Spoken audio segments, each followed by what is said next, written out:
Skivs, I think we'll touch briefly on last weekend's game, and obviously a helter-skelter game, quick start, and Bath with a pretty big second half then to blow up the scoreline. What was your assessment on that?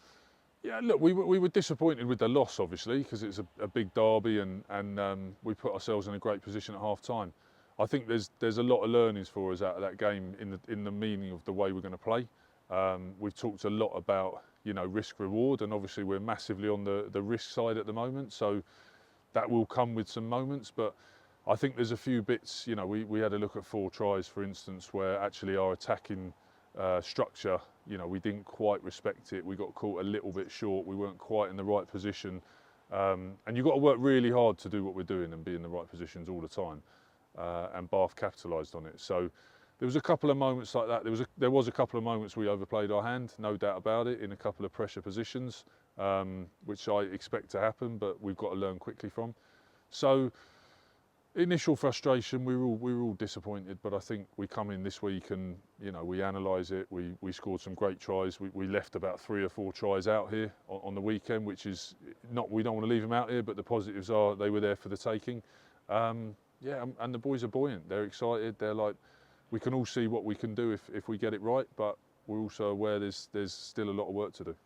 I just wanted to talk a little bit about defence. Obviously 55 points conceded, but if you look at some of those tries that came off the attacking side of the game, you said it's a little bit of a risk to reward. Do you see, like, once the attacking game starts to click, then inevitably those defensive mistakes won't keep happening? Yeah, without a doubt. I think there's a couple of tries we look at defensively and go, yeah, we got that bit wrong.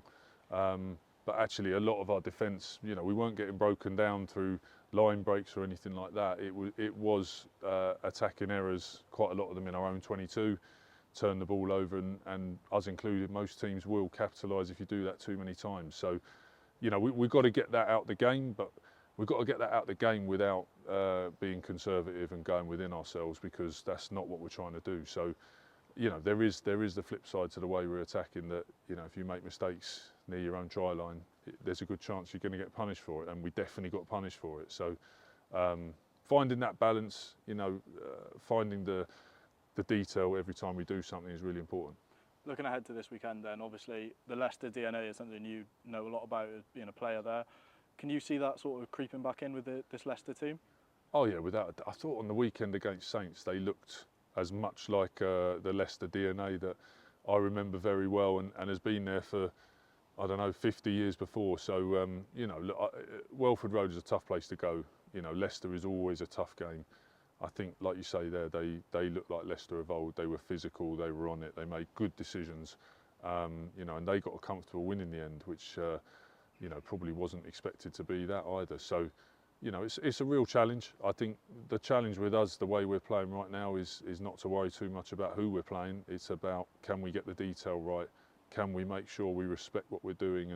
And we feel we'll score tries if we do, but we've got to probably score more tries and make a few less errors around it, and then we're in a good spot. Finally, obviously the Slater Cup up for grabs. We know how much it means to the players. Obviously, we know how much it means to yourself with the relationship between you and Ed. I just wanted to touch on, it's important, isn't it, for the For Ed Foundation and getting that awareness around that? Yeah, 100%. I think getting the awareness around MND is really important, and not just for Ed, but for everyone who's affected by it. And Ed's done an amazing job. The foundation, working with him, and the grants and all the stuff they're doing is phenomenal. But we want it to be more and more and more.